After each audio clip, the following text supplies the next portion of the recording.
Kanalıma hoş geldiniz.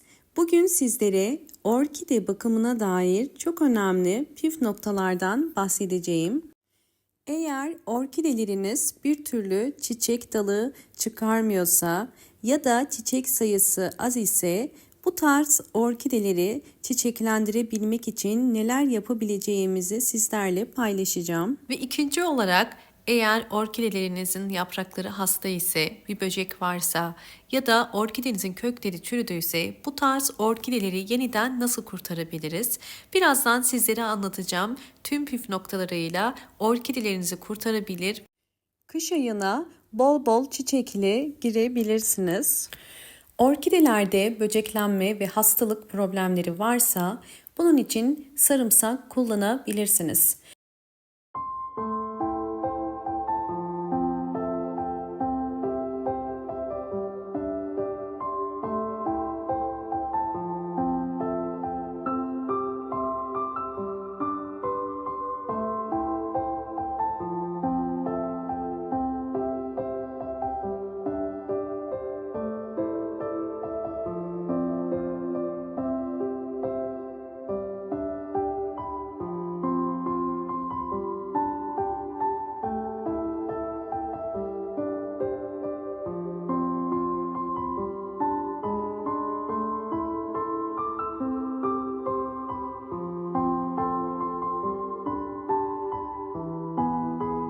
İki diş sarımsağı küçük parçalara doğradım.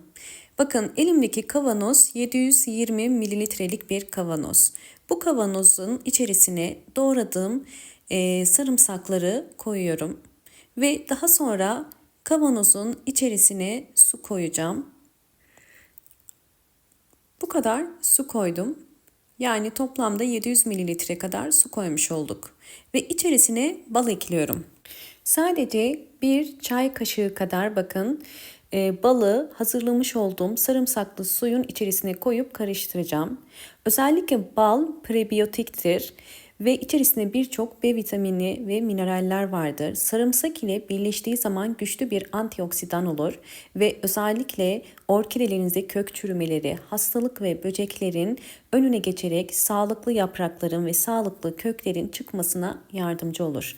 Bu karışımı 24 saat serin bir yerde bekletiyoruz.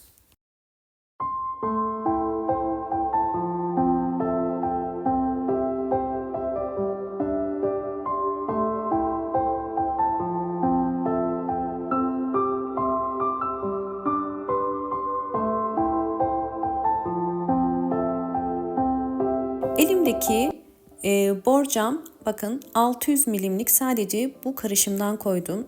Bunu 1 litreye tamamlayacağım. Yani üzerine 400 mililitrelik suda koyuyorum. Hazırladığım bu karışımı bir püskürtme kabının içerisine biraz ekliyorum. Çünkü iki farklı yöntemiyle kullanacağım. Bir, orkidedeki yaprak hastalıkları için, ikincisi ise sıvı bitki besini olarak vereceğim.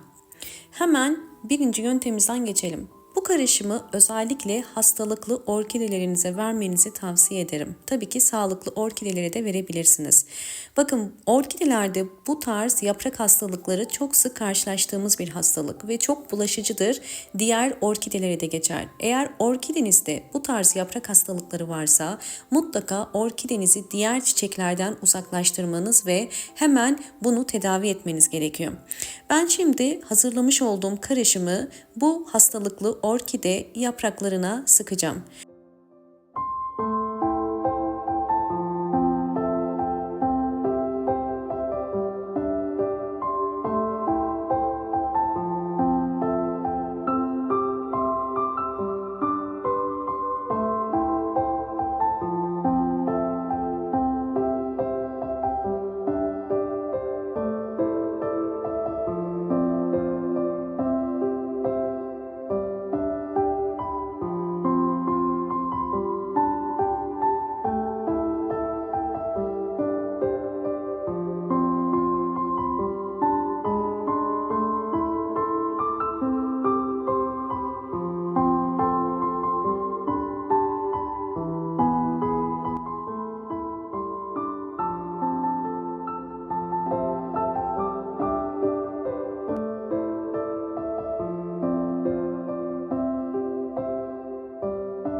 Evet, bakın elimde bu şekilde hiçbir yaprağı olmayan bir orkide var.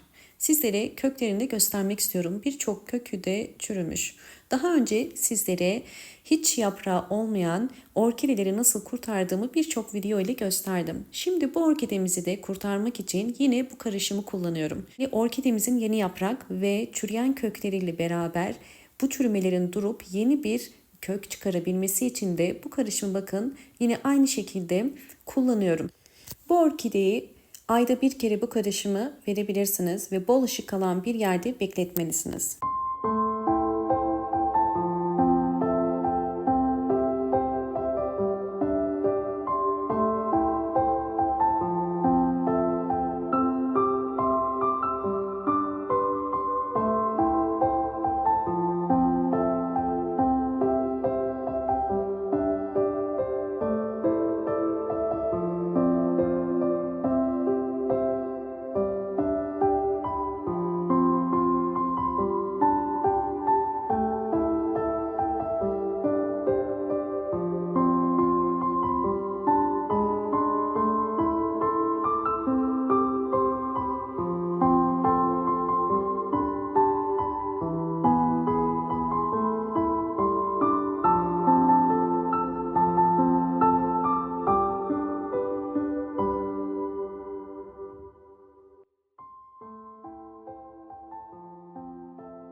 Üçüncü metot olarak özellikle çiçek açmayan orkidelerde yeniden çiçek açabilmesi için ayda bir kere 5 yemek kaşığı kadar her bir saksıya bu karışımdan veriyoruz.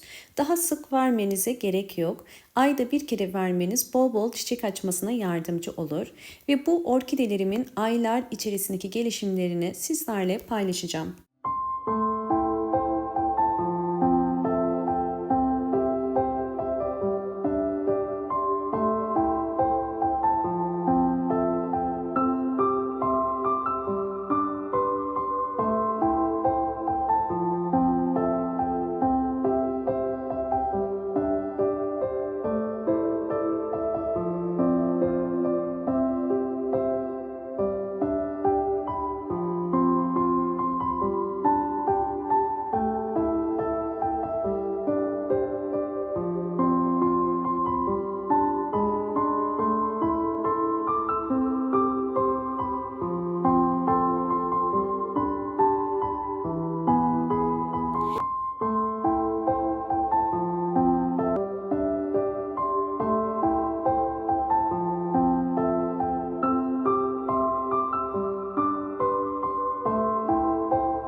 Videomu buraya kadar izlediyseniz hemen beğen tuşuna basıp kanalıma da abone olup bana destek verebilirsiniz. Ve videolarımı sevdiklerinize paylaşarak daha fazla kişiye ulaşmasına da yardımcı olabilirsiniz. Hoşça kalın, sağlıkla kalın.